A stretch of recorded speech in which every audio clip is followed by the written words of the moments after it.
Okay. Okay. All right. Okay, we're ready to go. So tonight we're going to be looking at these new masking tools that they gave us in Lightroom and in Camera Raw, and they truly are just masks. Any of you that have worked with quick masks in Photoshop in the past will recognize these pretty easily. Some people call them layers. I'm going to say they are definitely not layers, and we'll get into that as we go. But anyway, so let's see.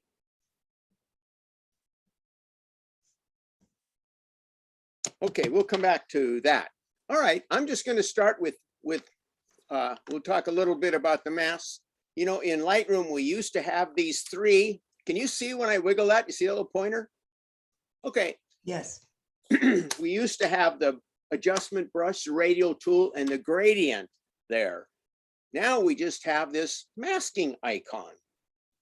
And when you click that, there you see we still have the brush, the linear gradient, and the radial gradient. These work very much like they always have, but Adobe has given us these new tools, these artificial intelligence ones, the select subject, select sky, color range, luminance range, and depth range. We're not going to talk about depth range tonight at all. You can only use that if there's depth information in your file.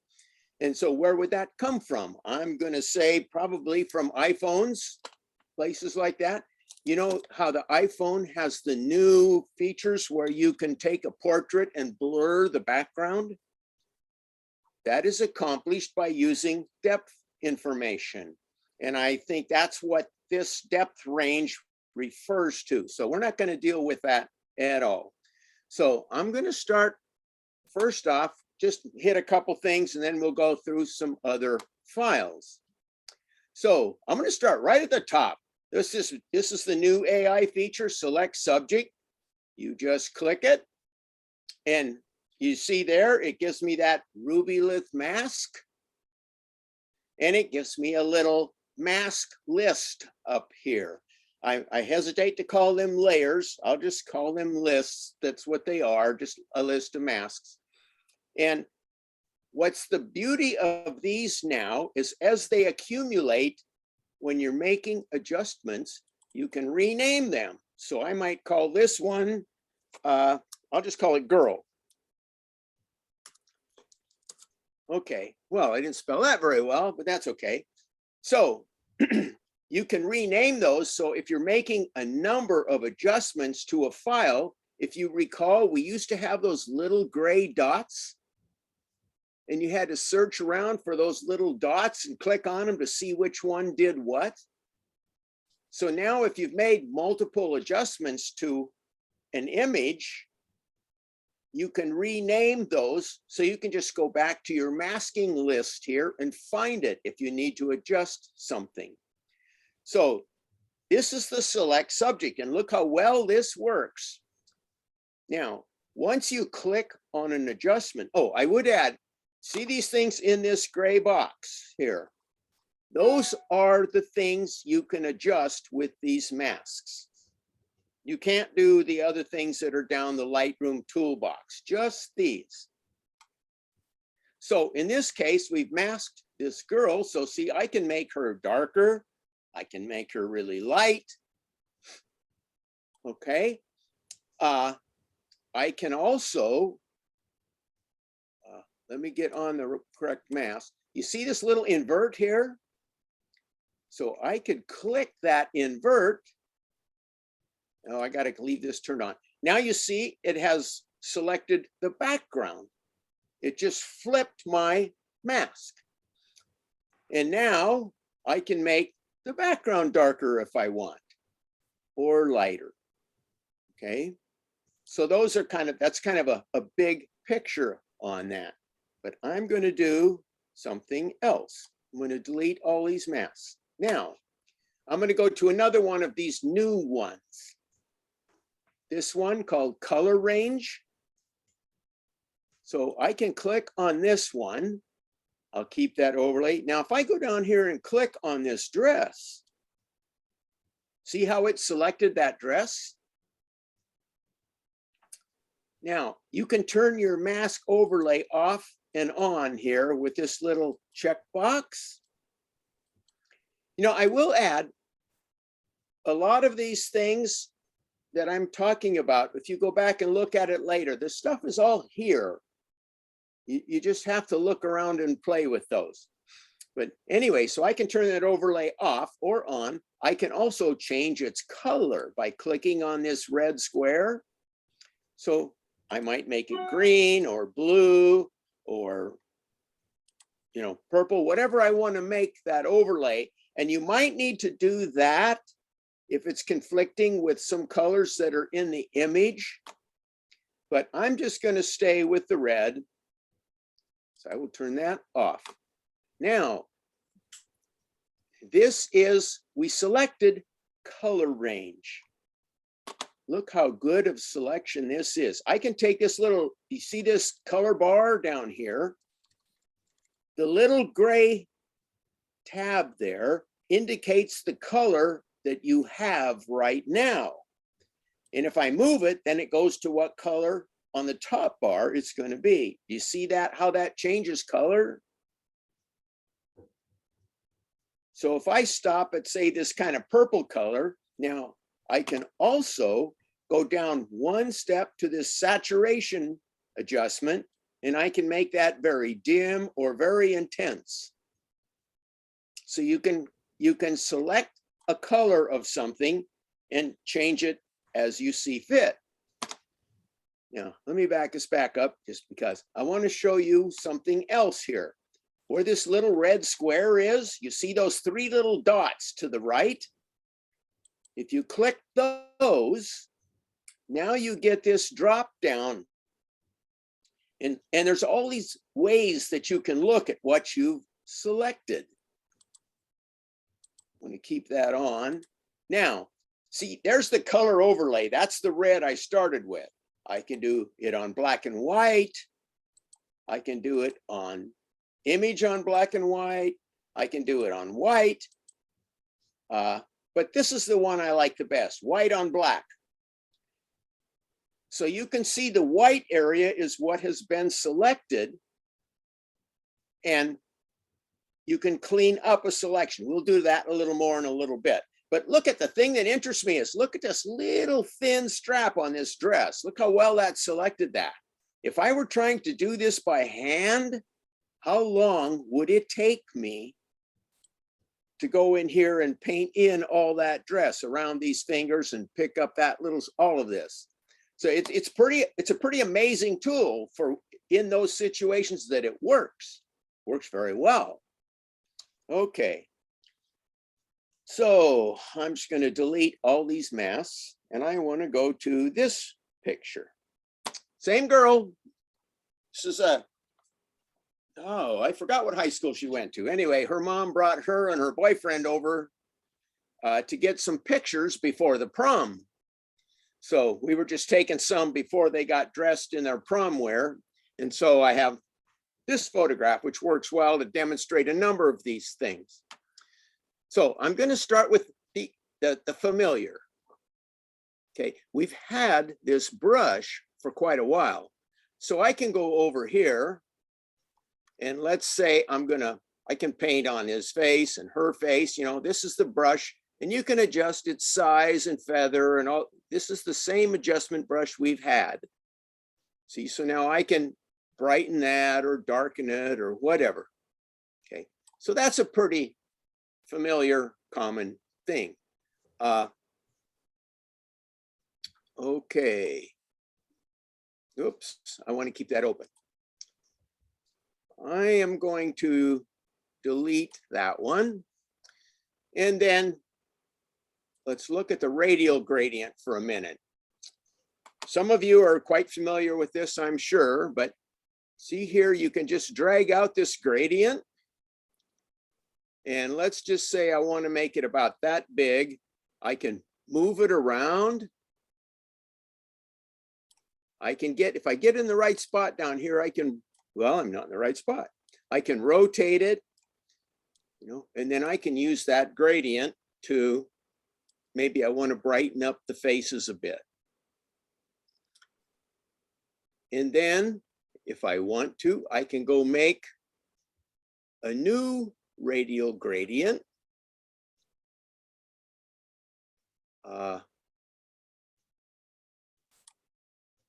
So I'll make a new radial gradient, and this time I'm going to make a really big one. Okay, something's different here. Let me just do this.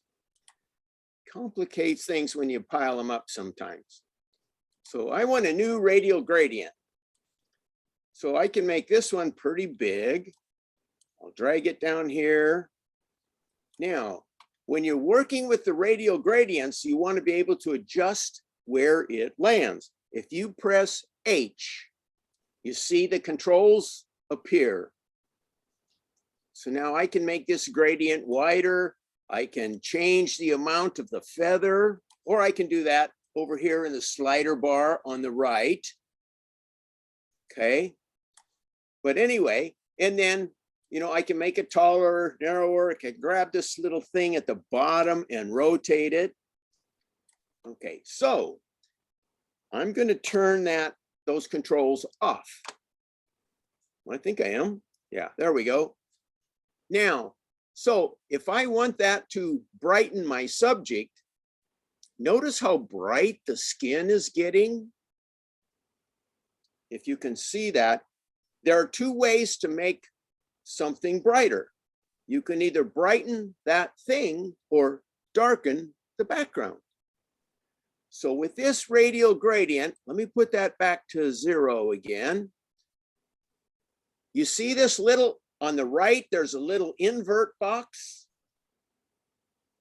You can also get at it over here on this list where these 3 little dots are. You just click there, it also says invert. So I've inverted my gradient. Let's turn that back on. So you see how that looks now?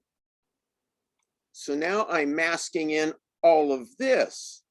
And instead of making the faces brighter, I will make that darker. That has pretty much the same effect, but now I'm not brightening my skin too much. Okay. So, and just quickly, we will hit the, okay. I can create a new mask, and you probably have all seen this linear gradient. You know, I can go up here and click and drag this down. You may have used this to darken a sky or something. So this is unchanged. It's just like it was before. So I can darken that top half way down. And if you haven't used this much, here again, see, I can click the H again, and it gives me the controls for that radial gradient. So I can make it real narrow, or I can move it down further. I can change its angle on the image. Okay, so just remember, when you're using the radial gradient or the regular horizontal gradient, just press H to get those controls so you can set them up the way you want them. So those 3 are those are just the basic tools that we've had for a long time. So I'm going to delete all these masks again. And now, let me look at my notes a bit here. I did that part. I did that part. Okay.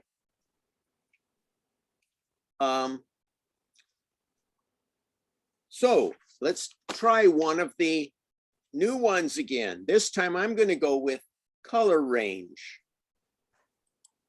Just like we did earlier with the dress. And I can go click on her sweater.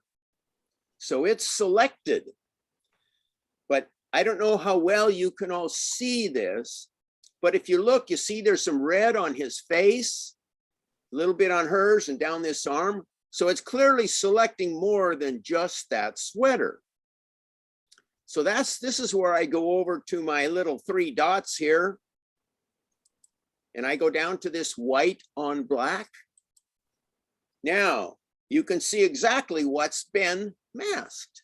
You see the sweater is all masked here, but I've also got his arm in this.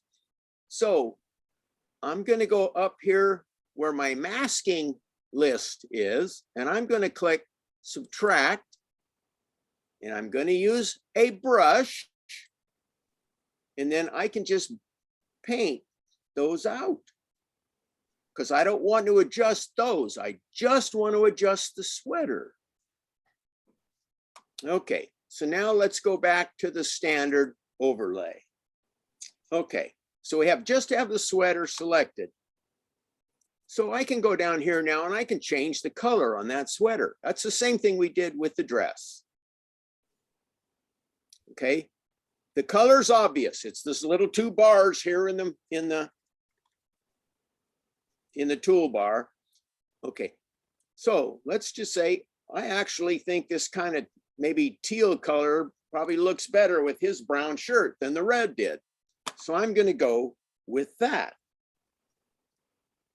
So we've cleaned up that selection so far, but let me zoom in just a click here. Now, if you look on her sweater, you see on the back, you can still see some of the old color. So that wasn't all fully selected.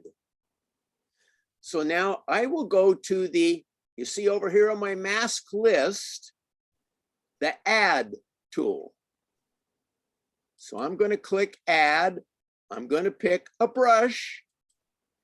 I'm going to make it a little smaller. I do that just by rolling the scroll wheel on my mouse. And I can just go back here. If you can see that, you see how that red old color is disappearing? And down here below her hand, there's a little bit along the edge of the sweater here, and all along between them, up on the shoulder on the top, little bit under the arm. So I'm just cleaning up that selection. So I'm getting all of that sweater nicely cleaned up. Now, you remember I said about naming, which one of these does what? You see I have this list here. Okay, the first one, color range. Well, we know what that was, right? That was, I'll call that mask sweater.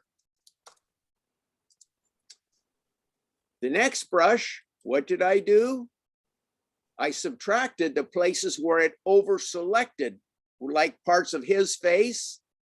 So maybe I'm going to, so you just double click on that, and I'll name that deselect. Call it whatever you want. Another spelling problem here, but anyway. And then this last one, of course, this brush, this was the add brush, or not the add. Well, it was. Okay. This again was add. I just call it edges. Okay, so you can, if you're doing a lot of selections on something, you can go down the line and name these things. So if I need to go retouch something or change it a little bit, I can just go and easily see which one of these corrections I'm working from. Okay.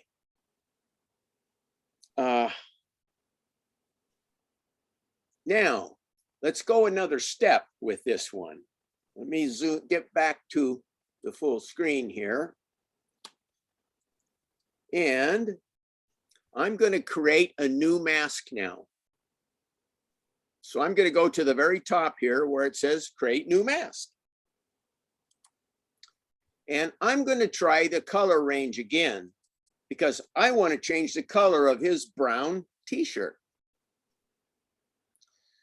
So it gives me this dropper. So I'm gonna click on his shirt. Well, as you can see, that's kind of a problem, isn't it?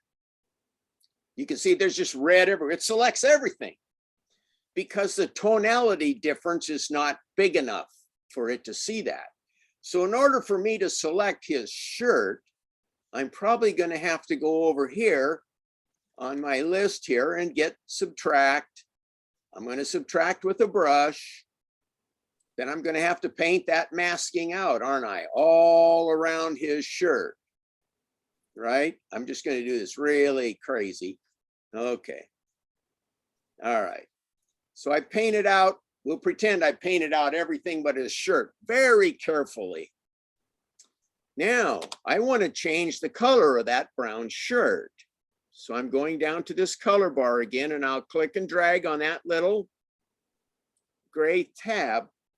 Now you probably can't even see this. See, it turns a little bit greenish.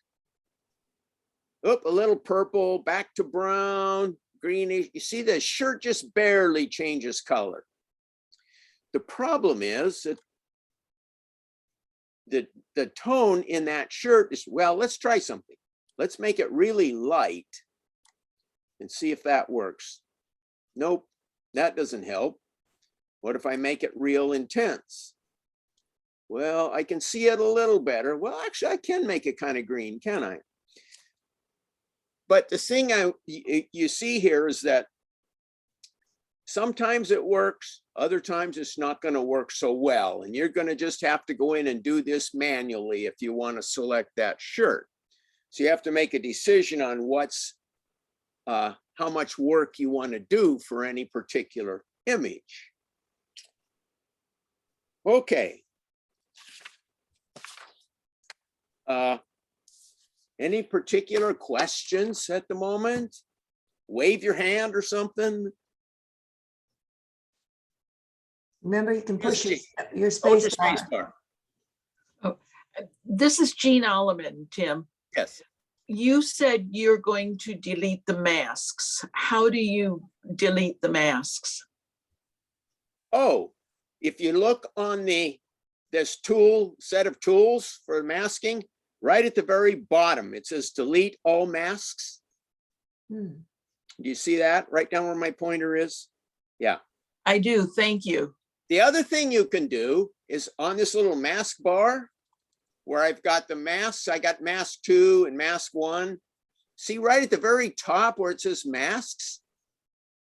I can click that little switch and I can turn the masks off and see where I started. Then I can turn them back on. Okay, so sometimes if you kind of want to flip in and out and see how it's looking. Okay. Hey, Tim. Yes. If after the second time when you've adjusted that shirt, the boy's shirt to a green, if you resample that, would you then maybe be able to get more of a selection since you've changed the color to something less? I don't know. Let's see. It looks kind of green right now. Let's try a new mask, color range. Apparently not. Not in this case. Thanks. Now that I'm not saying that won't ever work. But you see that if you let me undo that, or I can. Here's another thing. I kind of forgot this. All of these masks, if you slide over, you see this little eyeball, you can just click that and turn them on and off. So you can see how you're coming. But the point I'm making is that the tonal difference between all of this background color and his shirt is not very great. So I don't know that there's ever going to be a way that you could do this with a color range in this particular circumstance. I think you're going to be forced to paint it in by hand if it's important enough to do. You just kind of have to weigh how much effort you want to put into any particular image. Hey, Tim, quick Okay. question. Yes. Hey, if you import this now at this point into Photoshop, is it going to import as a PSD with these different masks? No. there are several things to note here, and we'll get to that in the next example. But these are not layers. These are not selections. These are basically adjustment masks, and that's it.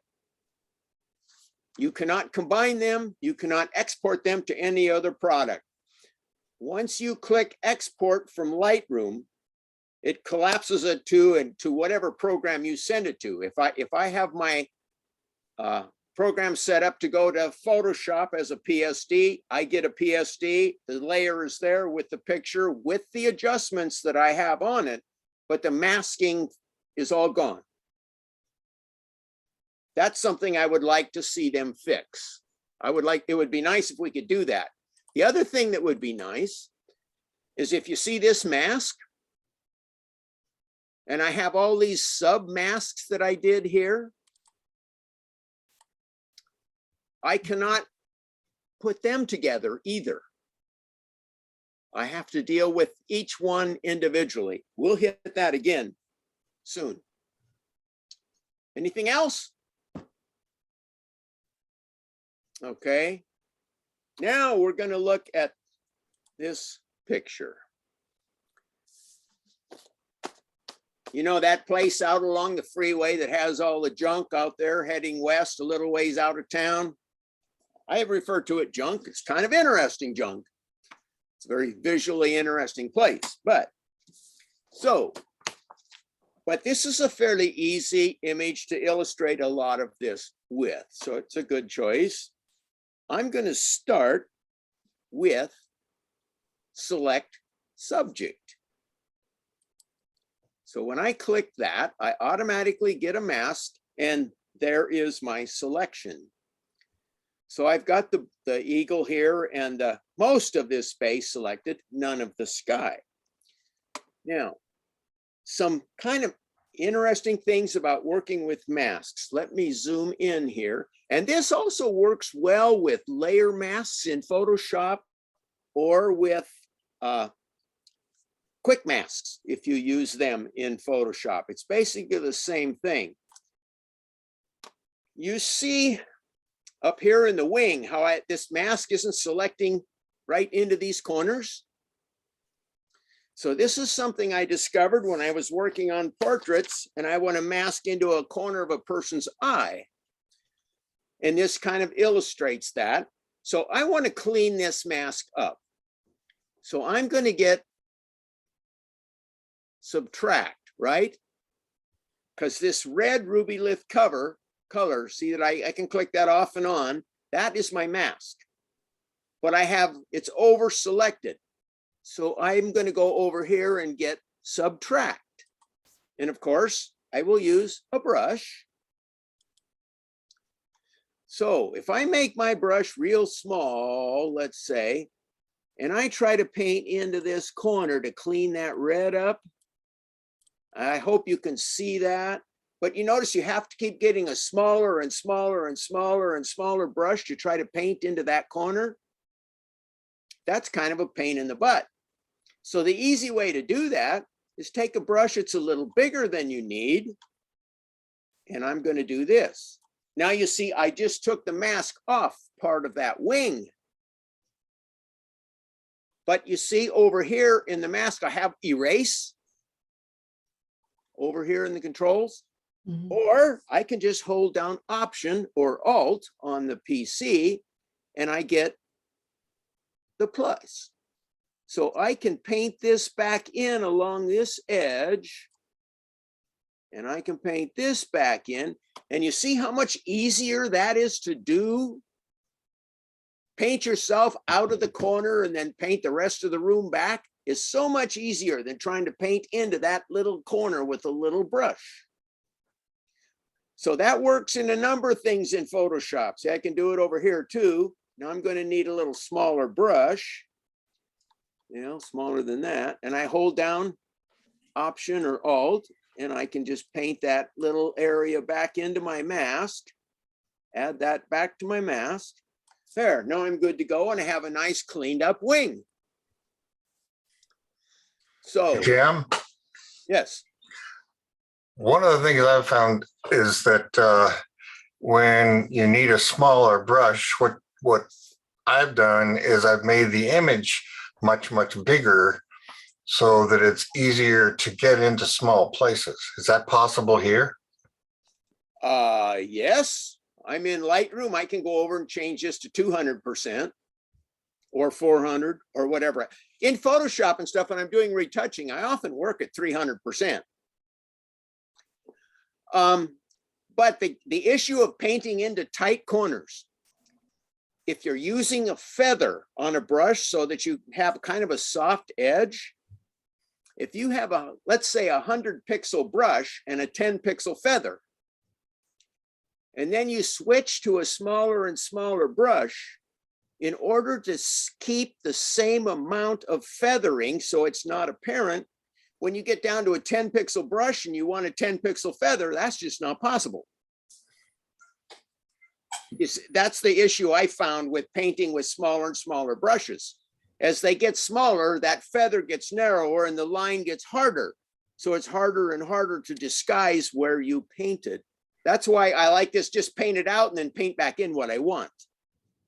To me, that works a lot easier. And you see, I've been not quite precise there, but for the purposes of what we're doing tonight, that doesn't really matter. Okay. Okay, does that explain? Is that helpful? All right. Yes. Now, let me go back to full size here. Okay.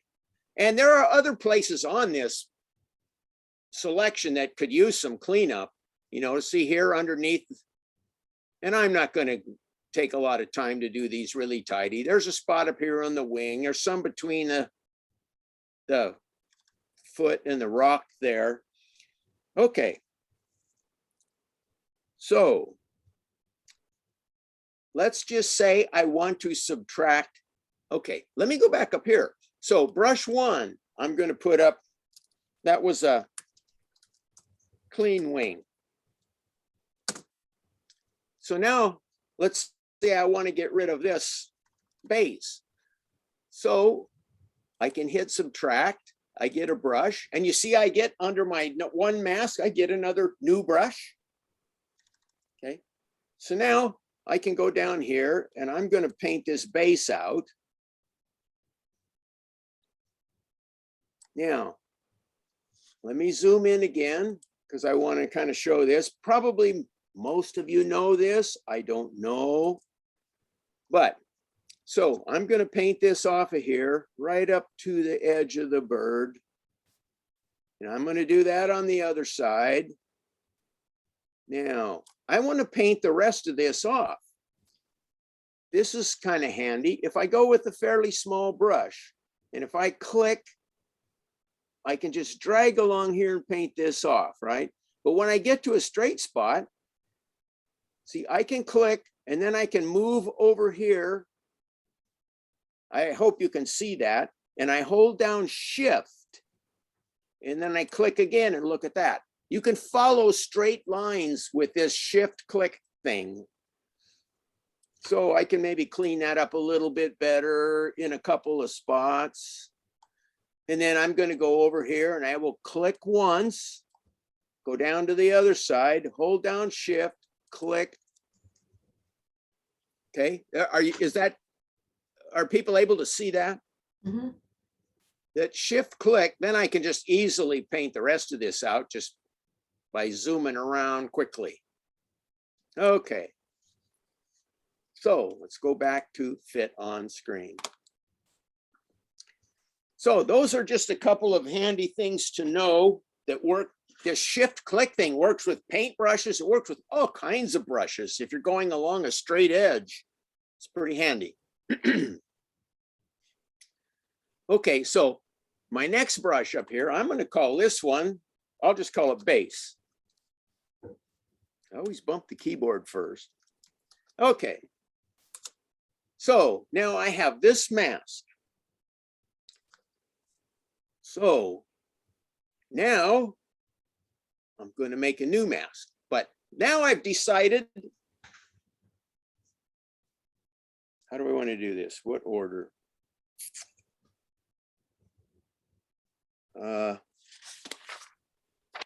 No, first off, we're going to do this. So now that I have this bird masked, right? I can just turn this overlay off just for convenience. Now I want to make this bird look a little better. So I'm gonna, let's say I bump up the texture, take the clarity up a little bit, take the dehaze up a bit. Now that might be a bit too much black, so I'll back that off a little. And now, see, I can go to this mask one, which is the bird. See, I can turn that on and off. You see that difference that makes? Let me make it more extreme. Let's put more dehaze on there. Okay.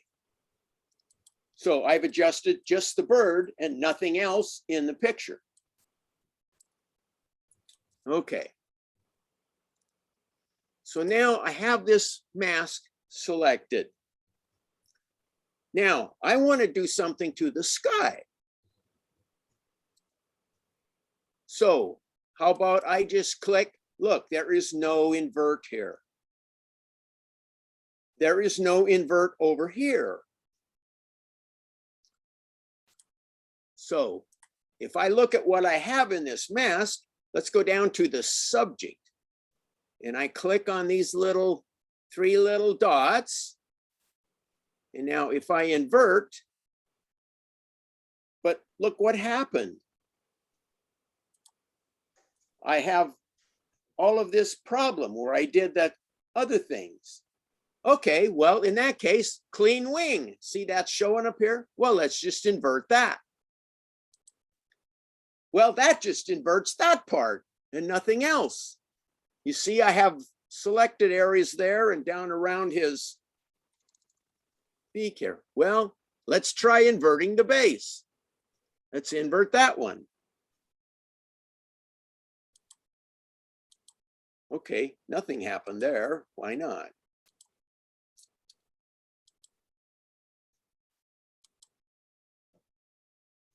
Because I subtracted. Okay, so let me go back and undo those inverts. The point of that is that you can't, why I say I would like the capability of merging these three sub layers to this mask.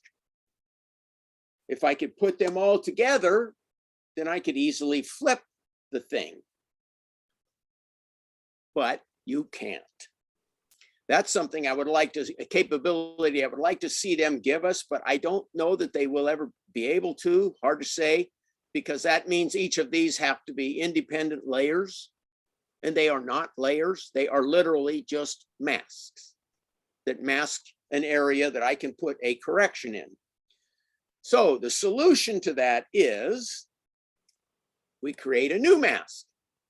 And let's do this time, how about select sky? Poof. Let me go to mask one. Okay, the overlay's off, that's fine.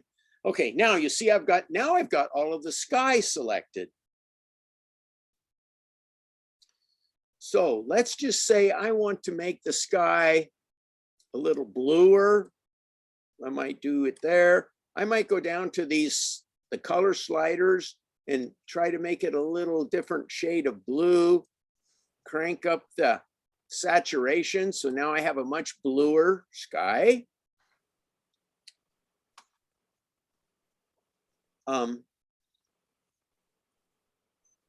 Okay, now, but it's dark down here. Or I mean, it's white at the bottom. So I'm in mask 2. I want to add, this time I'm going to use a linear gradient. I think that's how I did that. So let's go up from the bottom. Turn on the overlay. Okay, so I added this linear gradient. You can see it down here. If I turn this, well, now, okay, that's interesting. So now it's, see, I've surprised myself. I'm doing it different than I did before. Okay, it is not affecting the base, which is okay. So let's turn the mask off a little bit and let's see where exactly I wound up. Okay, so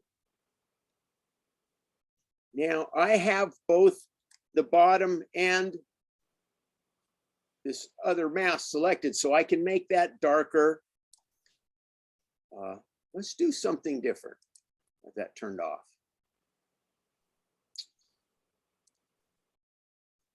Yeah. Okay, I didn't do that way last time. Let me do this. I'm gonna drag that linear gradient. Well, actually, I just click the little things there and go to delete linear gradient 1. Okay, I'm gonna do it with a new mask. Let's create a new mask with a linear gradient. I'm gonna come up from the bottom. So you see where I'm selecting here. And now I'm going to try to match that other one. So I want to make it a little bluer, drive a little more intensity into it. I'm not getting much, but there's a trick to this. But you notice this base that I had masked out before. Now, if I could drag that other mask up and use it, but you can't. So now I'm stuck. I have to subtract this again. Use a brush. I'm going to just do it really rough. Okay. I'm not going to take the time to go along that edge. All right.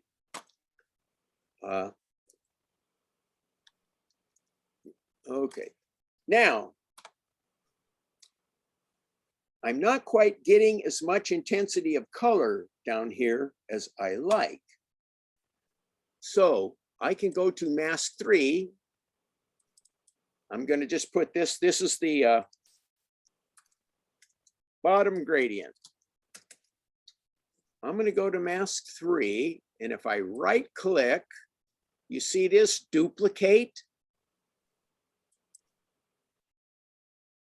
See how I got a lot more intensity of color? I just duplicated that gradient. Now, I have the wrong color, don't I? Let me slide this back a little bit. I probably need to go to the first bottom gradient. Let me turn that one off. See if I can get the color a little more correct. That probably is better. In which case, you know what? I'm going to delete copy. Now, let me copy this again. Duplicate bottom gradient. Okay, obviously I need to make my gradients better to match the colors or to move them up, but this just kind of serves to illustrate some ways that you can do this to match these up. When I did it before, it looked a lot better, but I'm not taking enough time or being careful enough with it, I guess, on this run. But okay, is this making sense that you can see how you can selectively adjust some areas actually fairly quickly compared to trying to paint them in by hand? And you know, you can name each of these gradients and each of your masks so you know what you're looking for if you need to adjust it. See, for instance, I can come back to, let's just say the eagle. Let's go back to mask 1. And I've decided it's not dark enough. So I can drag my blacks in, make it darker. Okay, I can operate independently on each of these masks to change whatever's in it.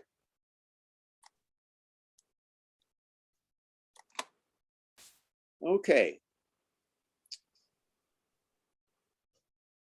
So the things that we see here is how to mask, you know, select sky, select subject. We find that you can have these little adjustments to your mask, but you cannot combine them. You cannot just invert. We'll also come back to that in a moment. So, you know, in the past, to do things with this level of detail, we would probably have had to go to Photoshop and do the selection and doing the adjustments with adjustment layers there. But now we can do all of this right here in Lightroom or Camera Raw, and we're done. Okay. Any more questions at the moment? Nope. Okay. I have a couple of other things here to play with. Let's do this one. You've all recognized that thing out along the freeway. It's kind of fun. So this is just kind of fun, but we'll see the tools again. So let's just say I'm going to pick select subject, see what I get.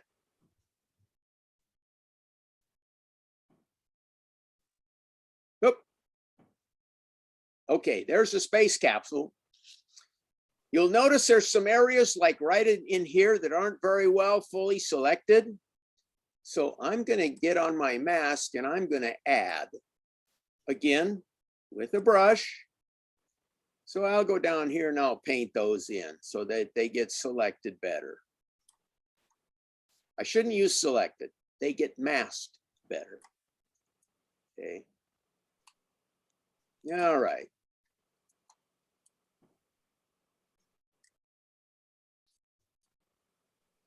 So I have this mask on this thing. Now, just for fun, I'm going to go down here. See, what's masked is what I adjust, right? So let's go down to the color thing and let's drag it. I'm going to make it green. How green can I get it? Let's drag the intensity up. There we go. We have a green Martian sitting out on the West Plains. Now, just for fun, I'm going to create a new mask. And this time I'm going to do select sky. There we go. Did a pretty good job, didn't it? I can click that off. Let's make the sky nice and pink. All right. Now I'm going to create another mask. Only this time I'm going to use a linear gradient. And I'm going to go down to the bottom. And I'm going to come up into this thing a ways. Now, you notice my mask is kind of impinging on the step a little bit that I painted green before, but I don't want that. So I'm going to go to subtract. And with a brush, and I can go down here and I can paint that mask off so that this is not included in my mask. I don't want it there. I don't want this base there. Okay, maybe I don't want this little thing. Some of these things, I don't want them to be part of that mask. Okay, so I can name these again if I want, right? Mask 1, that was the capsule, right? Mask 2 was the sky. But if you look at the little picture, you can see what it is. And if you drag over it with your mouse, see the bottom one, I hit that. Oh, it puts the ruby lith stuff on the capsule. That one puts it on the sky. That one puts it on. So you see what's white is what is being masked to be adjusted. So just for fun, I'm going to take this mask and I'm going to find myself a good blue. Crank the intensity up. Oh, that's kind of purple, isn't it? Let's stay with blue. There we go. There's a blue. But it looks kind of weak compared to the other colors. So I'm going to go up to this mask. I'm going to right click and I'm going to duplicate it. And look at that. Now I probably have too much blue. So I can go down here on this duplicate mask copy and just drag the intensity down to where I want it with the saturation slider.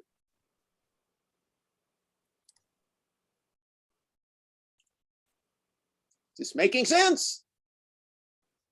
This is kind of doing the same thing that we've been doing on each of the other ones. We're just doing it again and again. So you get a good look at how these things work. So that, I don't know, it's kind of a nonsense picture, but it's just kind of fun. All right. And if I really want to get crazy with the blue, look at this. Let's duplicate it again. Or again. I can make it pretty intense.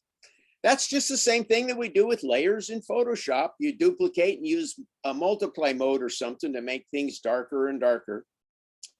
Okay. Oh, that's probably enough of that one. So now I'm going to pick on this monument. So I want to make the sky darker. So what if I select sky? Well, I want to make everything behind the monument darker, let's say, but you notice it doesn't do anything for the bottom part. It just gets the sky. So that's not going to work. So we'll delete that mask. Oops, that just made a copy. Wrong one. Delete mask one. Delete mask one. Okay. So now, instead, I'm going to try to select the subject. So I will select subject. Now, you see I have a couple of problems here. It selected the grass down here that I don't want. So I'm going to go up here to my mask again, and I'm going to go subtract. Again, get a brush. And I'm just going to paint that mask off of the stuff that I don't want to be part of my mask. Okay. Now, here again, here's the problem. If I make this lighter to make the sky darker, well, that's way too light. So that doesn't work. And I can make this really dark, but that's kind of useless. But my objective was to darken everything else.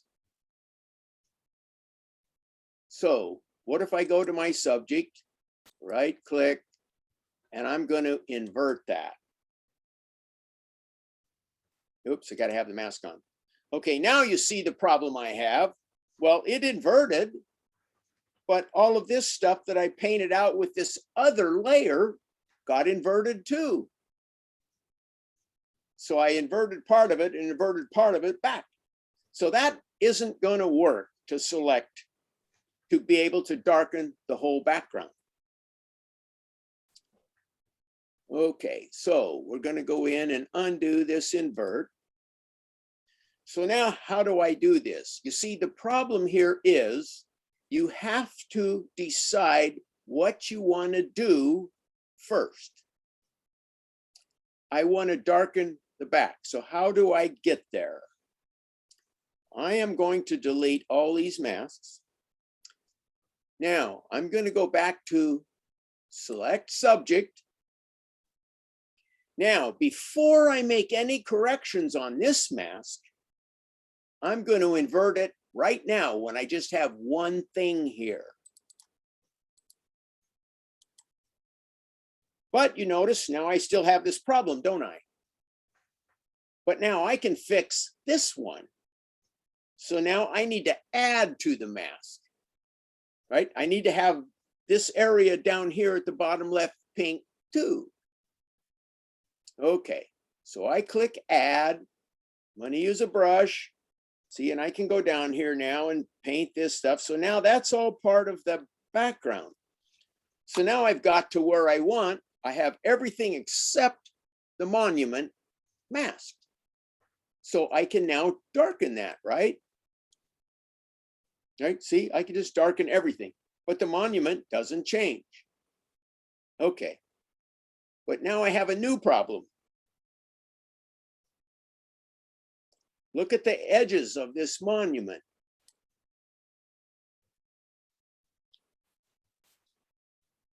See, I have stuff that shouldn't be darkened that is, look here, it's darkening all the edge of this monument. Okay, so now I'm obviously going to have to subtract from my mask. So I'll hit subtract. Again, I'm going to use a brush, and I have to paint along the side of here to take that darkening effect off of that edge of that monument. Okay. So my point here is to show you that you really kind of have to think through where you want to go first, because otherwise you get yourself in a pickle where you can't get there from here. Not without having to do everything twice. Okay, so you see how that works. So now I have that sunlit edge of that monument with the monument like it should be. I don't have that black edge hanging over there. But I have another problem. Let's look at the right side. Look at over here. It didn't mask part of the background here. So I have to fix that, right? So now I have to add that to my mask. So now I'm going to add, you remember the mask we're working with is all of this background, right? That's my mask that I'm adjusting. So now you can see with that on, you can see this little place that didn't get masked properly at the start. So now I'm going to hit add. Again, I'm going to get a brush. Now I have to paint along here and I have to add that to that mask. And now, if I had done all of this correctly, I would have, see, I still have to do some adding up here.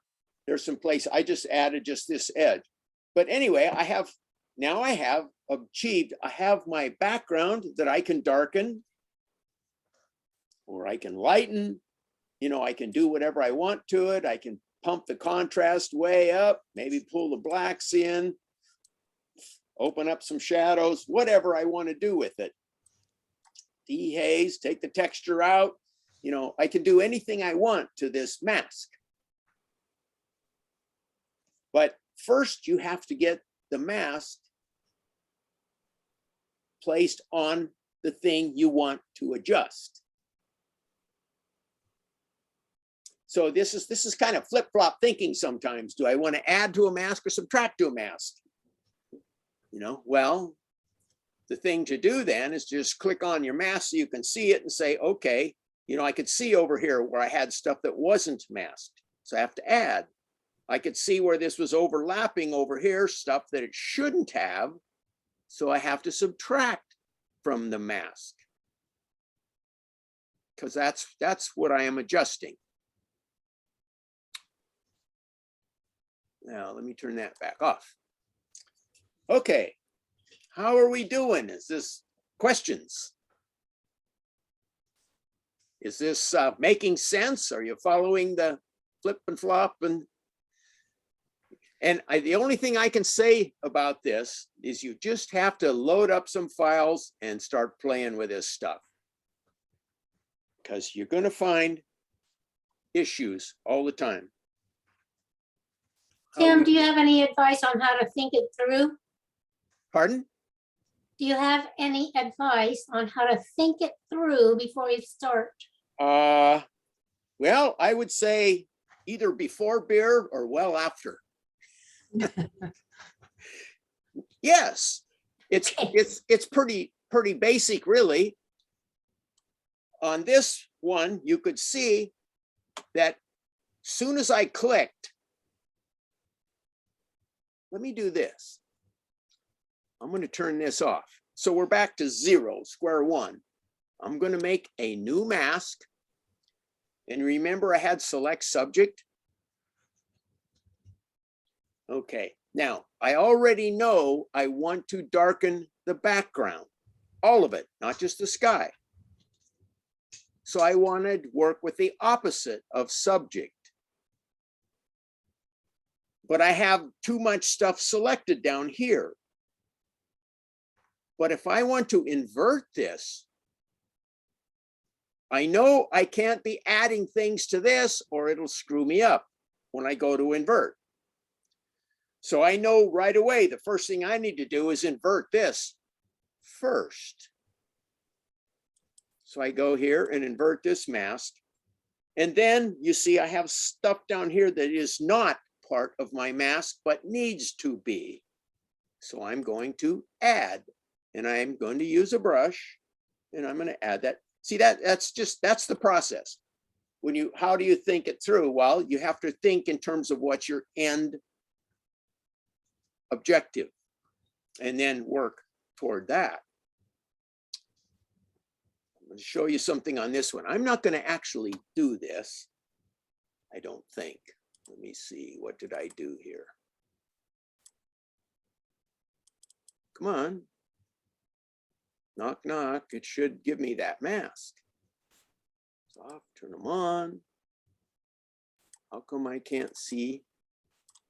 Well, that's interesting. I thought I could see my sub masks on this. Not getting them. Okay, well, what am I doing wrong here? I can't even turn those off. I can't turn a new mask. Something is locked up. Escape. I'm glad to know I'm not the only one who gets in those Okay, pickles. it's loading the file. I think it's loading the file. It says no photo selected. I want that one. I want my masks. Okay. I think I know what's going on. If you look over here at this history panel, look how long that is. That's a monster. And the thing about Lightroom, it doesn't finish anything. All Lightroom does is it stores a file and it stores a list of instructions. So that every time I make a new click over here, it has to go back and reprocess all of those. So eventually it gets slower and slower and slower. Although that should be loading by now, and I'm not really sure why I'm not getting these masks, but I don't care. I'm going to delete them. I think I'm going to delete them. Okay. So this particular image cost me about most of an afternoon tearing my hair out trying to figure out how this works. That's when I figured out that you can't invert multiple masks. My objective was to darken the background, but this is not sky, so I can't select sky. So I select subject. Now you notice it selects this metal thing, but it also selects all of this shadow. So now what do I have to do? I have to subtract, right? Because I don't want that to be part of this mask. I'm just going to do this really, really rough. Okay, so I say I clean that up. Now, I don't want to really work with this thing. Oh, one other thing. Look here, if you look right here, there's a place where it didn't really quite select that area. So that means I need to add that to the mask, doesn't it? So I have to paint that in. I hit the wrong button. Brush one. Oh, I'm still on the same brush. Duh. Okay. So I have to add a brush there. Now I have to add that back in, so that's fully selected. So now you see I have 3 things listed under that main mask. So if I try to I can't invert that whole mask again. See, we did this once before. So I'll invert the subject. But now you see it doesn't take the rest of it with it. So you have to approach this, where do I want to go? I want to darken all of this. It's not sky, so the only way I can get it is to select and invert, right? So I'm going to delete all masks again. I'm going to select subject, and I'm going to invert right now. So I go here, I go invert. Now I have all the back selected, but now I have to do the cleanup on this mask. If I tried to go the other way, I would have to clean up both of them. But you notice it selected part of this that I had to add back to the other one, but now it's in this mask. So now I have to subtract that, don't I? Get a brush, let's subtract that out. Now, I'm probably not going to worry about the shadow. I mean, I could subtract or add the shadow to it. It's not fully selected. But in this case, you see, I'm going to darken this. I still have that shadow, but it doesn't really bother me here. Okay, so see, when you asked, how do you know what to do? Well, I know I can't select sky, but I want to darken the background. I know I can't invert if I add corrections to that mask, to the masking the subject. So I have to select the subject, invert, and then clean up the background mask. Is that making sense? It gets confusing. You'll struggle with some of this sometimes, like, why can't I get there from here? Well, because you have to try from the other side of the fence. It's kind of how that works. Well, I did all kinds of cleaning up and changing and run, and I spent probably 2 hours trying to figure out why I could not invert that first mask. I finally convert because I was deterred. I was sure I was doing something wrong. Well, that's one of those, you can't get there from here. So I finally figured out I had to select subject, invert, and then clean up the background mask.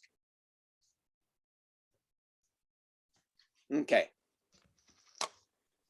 It's kind of flip-flopping things, but anyway, I hope these things are making some sense. At some point, you're gonna just have to wrestle with what you want to select. But keep in mind, one other thing I was going to say. Somebody asked about, can you get this into Photoshop? Let me do this quickly. I'm going to do this again. Select subject.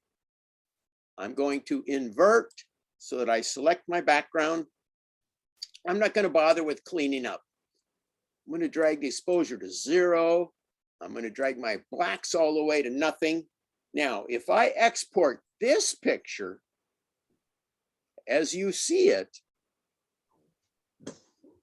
no, this isn't going to work, by the way.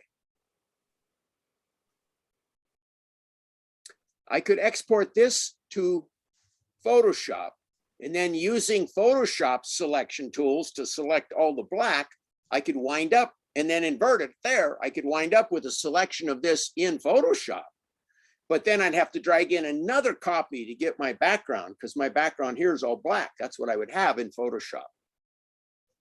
Does that make any sense? No, I probably should have left that one alone. If you're going to work in Photoshop, you're best off to just go use the selection tools in Photoshop.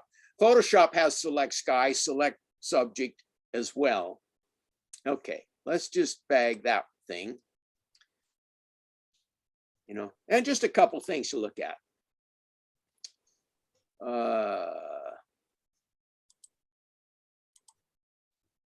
Look at this one. Sometimes you get stuff that's just a gimme. It's just easy. I want to lighten this statue, right? So I'm going to make a new mask.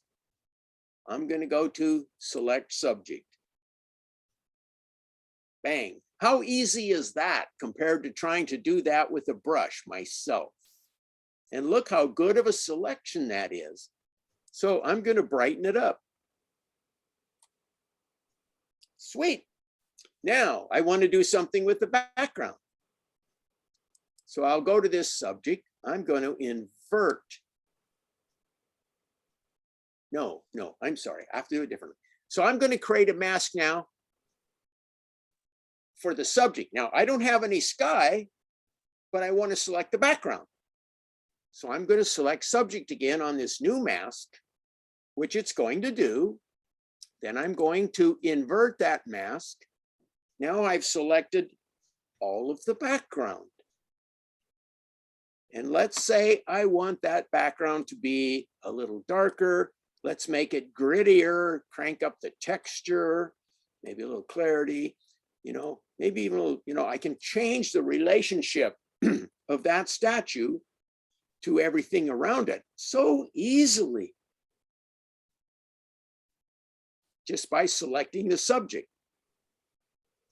And that's why sometimes you just get a gimme. That is just so easy. Here's another one from the same place I kind of messed with. I'm kind of puzzled why. Okay, they're there now. Okay, see, this one wasn't so full as of stuff as this other one, so this loads up. Here's a case where I just selected, I just selected this. I just did select subject and it gave me that. I don't think I did any cleaning up. I did not. So now with that mask, you see, I went in here and you see over here in my controls, I just increased texture. That's all I did to it. Just texture, just to make it look a little grittier around it. Then I made another mask. Turn it on. And this time, you see, I used select subject, you see there? But I had to do a lot of painting and cleaning up on this one because that gold statue didn't select very well. So I had to do a lot of manual painting there. I wonder if we can see that.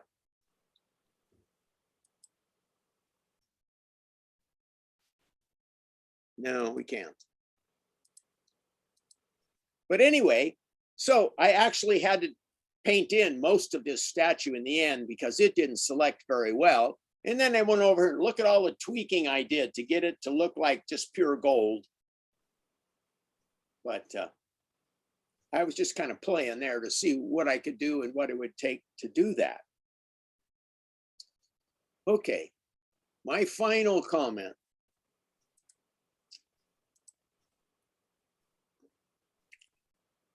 I took this picture. No, I didn't. I went to Photoshop. I selected the subject and I tweaked it a little bit. And then I selected all of the sky and I did this multi-layer thing with the gradient to get the blue all the way down. And then I put a curves layer behind it and just tweaked that curve all over the place to get this golden faded to purple look at the top. Okay, if you want to do things like that, you got to go to Photoshop, got to work the layers. Can't do that in Lightroom. Well, you might be able to if you did enough gradients and selected the wings out. It might be possible. Oh, the other thing on this, if you look closely, look at this wing. Now, look at the original wing. I had all these bird poops on it. Well, I can't really clean those out very well in Lightroom either. Photoshop is a far better tool for that. So some things you just got to go to Photoshop for. But the amount of things that you can do just here in Lightroom with these masks, you can get so many pictures 95% of the way there, or maybe you won't even need to do anything more. Okay. I'm done. Questions, comments? Where's that space shuttle at? That is when you're driving east or west, I'm sorry, on I-90, where all those things are along the freeway. You know, they got all those, there's 2 cows on a boat and there's all of those big metal ornament things there. It's right along that stretch on the right, on the north side of the freeway as you're heading west. Well, he'd let you just go in there and take pictures on your own? No, I took this picture and the picture of the eagle here from the road. He's not open now unless he happens to be there, I think. But I have gone in there. It's probably been 3 or 4 years ago now. I went in there once.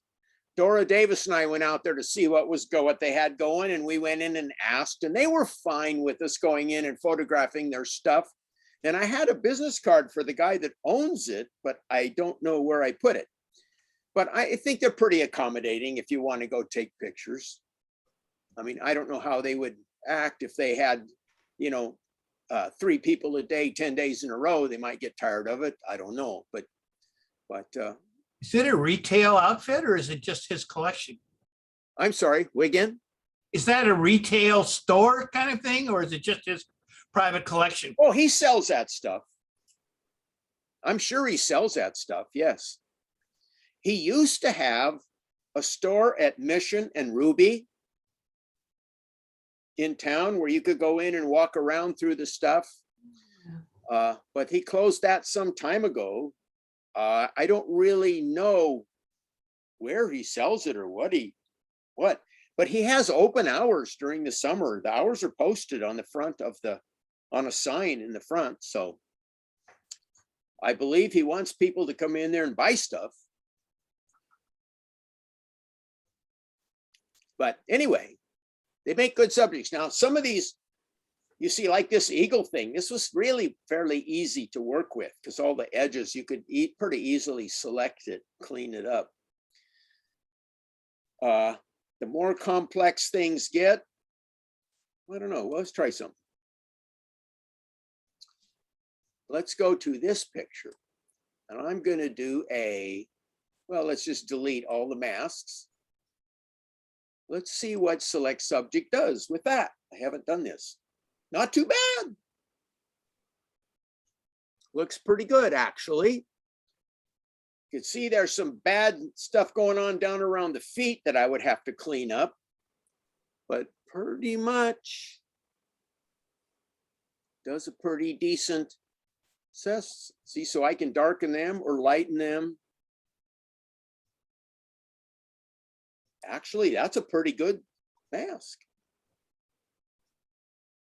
I thought it would be, I was thinking that it wouldn't do very well because of the color tonality between the jeans and the background and between the shirt and the background. I thought it might have a harder time separating those. But that is actually pretty good. Mhm. If you look down, you can see down here around the feet, there's some things I would want to take out of my mask if I were going to really use this.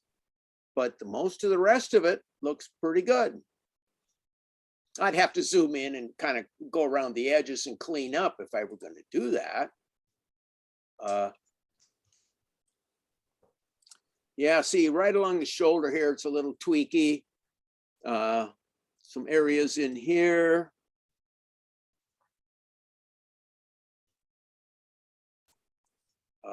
Actually, I think that is looking between them right here. I kind of thought that was all shirt before, but it isn't. I think that's looking between them and seeing my background. Anyway, that's not bad. I hadn't tried that, so it actually did better than I thought it would, with things not being that tonally different. Obviously, the color range can't distinguish between the shirt and the background area as well, but selecting subject did pretty good. Oh, now here's where it can get really complicated. So now that I have the subject selected, I wonder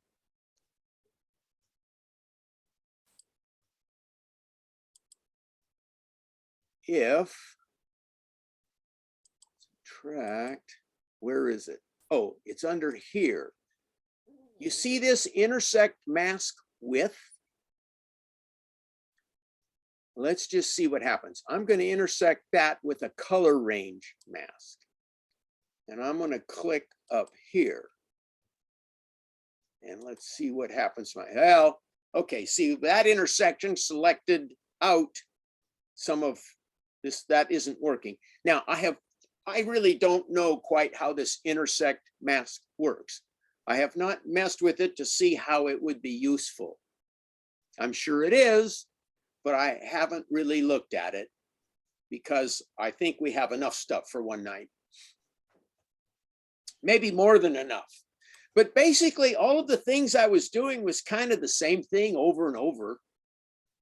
Select sky, select mask, select subject, select sky, select color range, invert, use the brush to clean things up.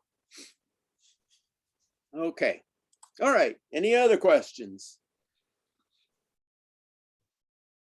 Do you brush with a mouse or with a pen? I am using a mouse. I have a tablet sitting over here, a Wacom one I bought years ago. I used it for a while, and then I had computer desk space limitations, and I never really got fully up to speed with the pen tool, so I kind of set it aside, and I should get it back out because I see people using them all the time in tutorials and things, and I think they're quite efficient, using it as a pen or a pencil rather than trying to drag a mouse around and tweak my wrist back and forth.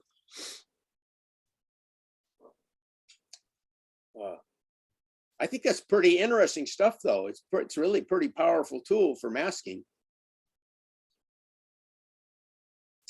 in adjustments.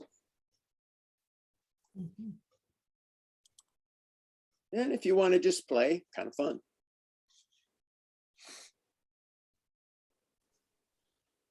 So the only advice I have, pull up a couple pictures in Lightroom, start making some masks. Thank you very much, Tim. All right. Very helpful. Thank you. Okay. Thanks, Tim. Thank you very Well, much. you're Tim. welcome. Yeah, now I just have to try it myself. That's the scary part. Yeah.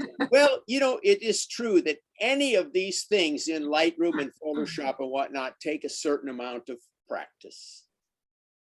You can't just sit down in front of the computer, open up Photoshop and put somebody on the moon, You have to learn how to subtract, how to select and move and change colors and blend and lots of things.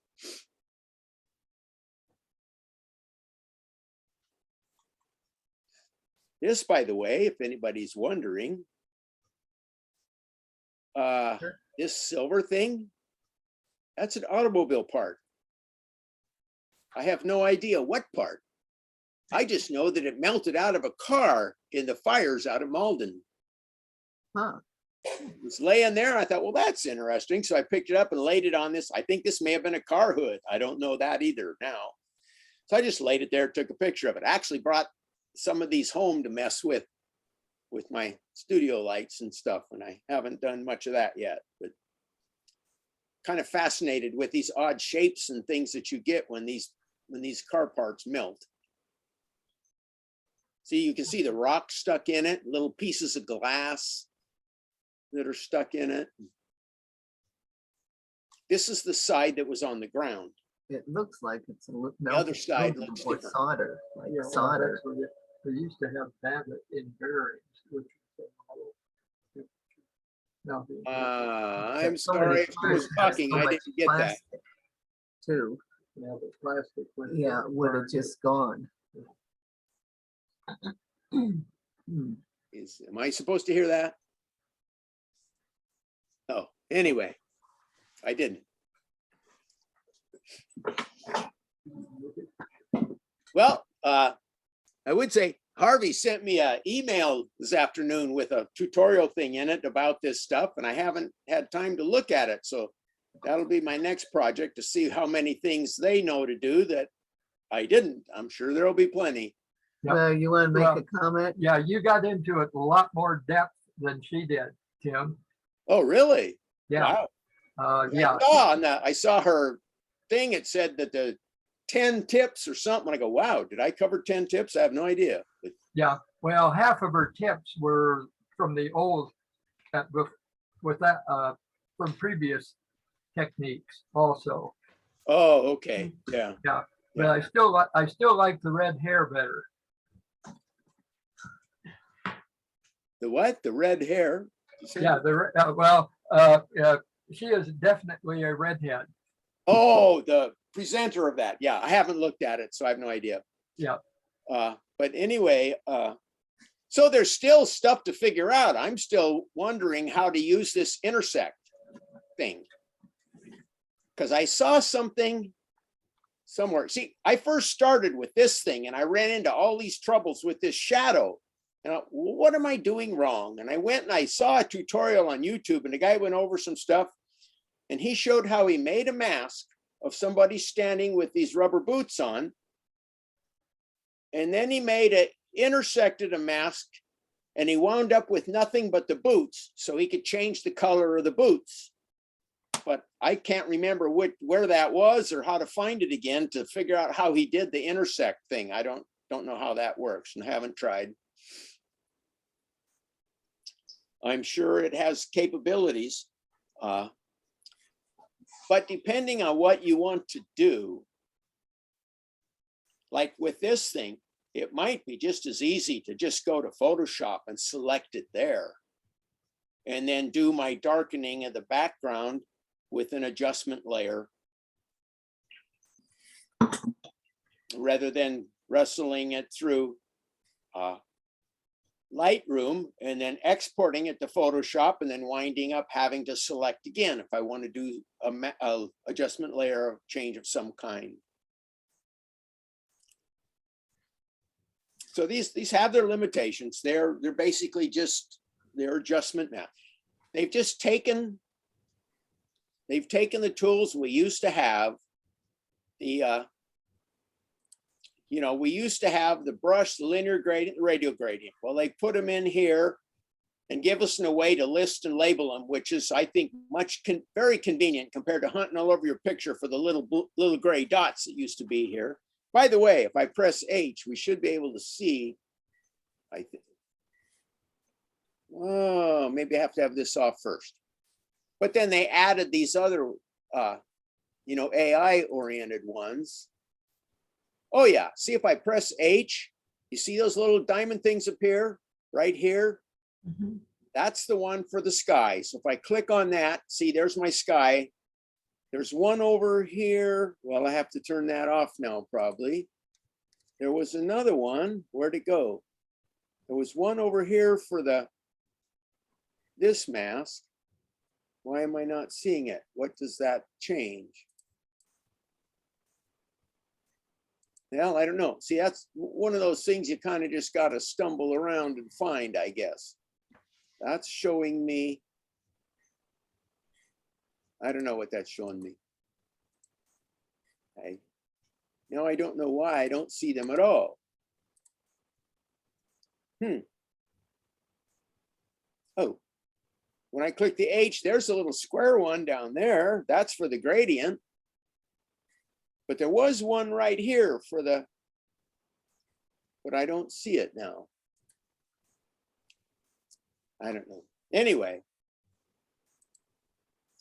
you really only have to worry about using that H thing when you want to adjust the radial tool or your gradient. Other than that, I really don't care where the icon things are, because I can just go over here and pick them out in my mask.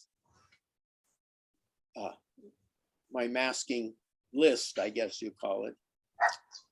Okay. All right. You're probably tired of listening to me, so. Well, thank you very much, Tim. It was great. We've got lots to play with. Yeah, hours of entertainment there.